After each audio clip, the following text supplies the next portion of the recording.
সুইজারল্যান্ডকে ৩-১ গোলে হারিয়ে সেমিতে আর্জেন্টিনা, নরওয়ের স্বপ্নযাত্রা থামিয়ে শেষ ৪-এ ইংল্যান্ড। আগামী বুধবার ফাইনালে যাওয়ার লড়াইয়ে ইংলিশদের মুখোমুখি হবে আলবিসেলেস্তেরা। রাজধানীতে রাতভর অঝোর ধারায় বৃষ্টি, রেকর্ড বর্ষণে জলমগ্ন ঢাকার অধিকাংশ প্রধান সড়ক। চরম ভোগান্তিতে শিক্ষার্থী, অফিসগামী মানুষ ও দিনমজুর। টানা বৃষ্টিতে চট্টগ্রাম, বান্দরবান, রাঙ্গামাটি ও কুড়িগ্রামে বন্যা পরিস্থিতির উদ্বেগজনক। সাতকানিয়ায় ১৭টি ইউনিয়ন ও পৌরসভা প্লাবিত, ৬ বিভাগে ভারী বৃষ্টিপাতের পূর্বাভাস।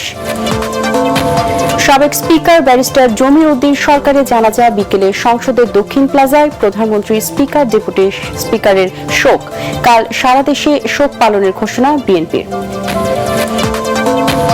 এবং কাল বরিশালে সফরে যাচ্ছেন প্রধানমন্ত্রী তারেক রহমান। শিল্পকলা একাডেমির সভায় বক্তব্য রাখবেন। সরকার প্রধানের আগমন ঘিরে নেতাকর্মীদের মধ্যে ব্যাপক উৎসাহ উদ্দীপনা।